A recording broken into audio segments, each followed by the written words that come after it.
Barry Seal was an American pilot who became one of the most prolific drug smugglers of the late 1970s and early 1980s.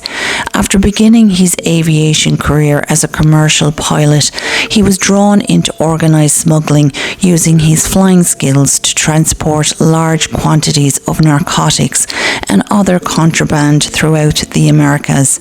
He eventually became closely associated with the Medellin cartel, flying cocaine into the United States. His criminal activities made him enormously wealthy for a time, but they also attracted the attention of US law enforcement agencies.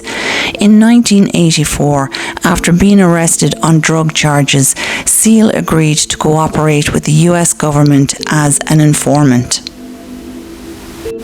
Seal's relationship with the Central Intelligence Agency, otherwise known as CIA, has been the subject of decades of speculation, books, documentaries, and films. There is credible evidence that Seal had contact with multiple US government agencies during his years as an informant, including the Drug Enforcement Administration and the Federal Bureau of Investigation, otherwise known as the FBI. It is also well documented that he participated in a covert operation in 1984 in which he flew to Nicaragua and photographed individuals linked to Sandinista government loading what US officials said was cocaine onto an aircraft.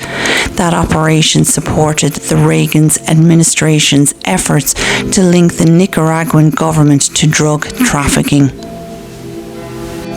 The claim that Seal was a long-term CIA operative before his arrest is much more controversial.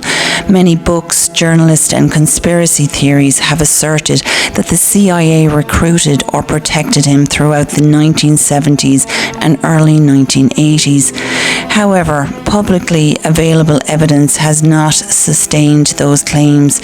Official investigations, including reports connected to the United States House Committee on Oversight and Government Reform and reviews of declassified records, have found evidence of limited contacts between Seal and the CIA, but have not established that he was a formal CIA employee or that the agency directed his drug smuggling activities.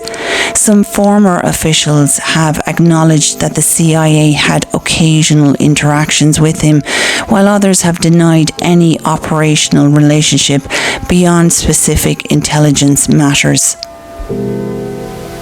Seal's life ended violently in 1986 when he was assassinated outside a halfway house in Baton Rouge. Members of the Medellin cartel were later convicted in connection with the murder. His story has remained a focal point in debates about US intelligence operations during the Cold War, particularly those involving Central America and the Iran-Contra era. While there is solid evidence that Seal cooperated with US authorities after his arrest and participated in at least one CIA-supported covert operation, the broader claim that he spent years as a CIA-controlled drug smuggler has not yet been established by the available documentary evidence. As a result, historians generally distinguish between his documented role as a government informant and participant in specific operations and the broader allegations which remain unproven. Thank you for watching, and please stay tuned for the next episode of History in the Making.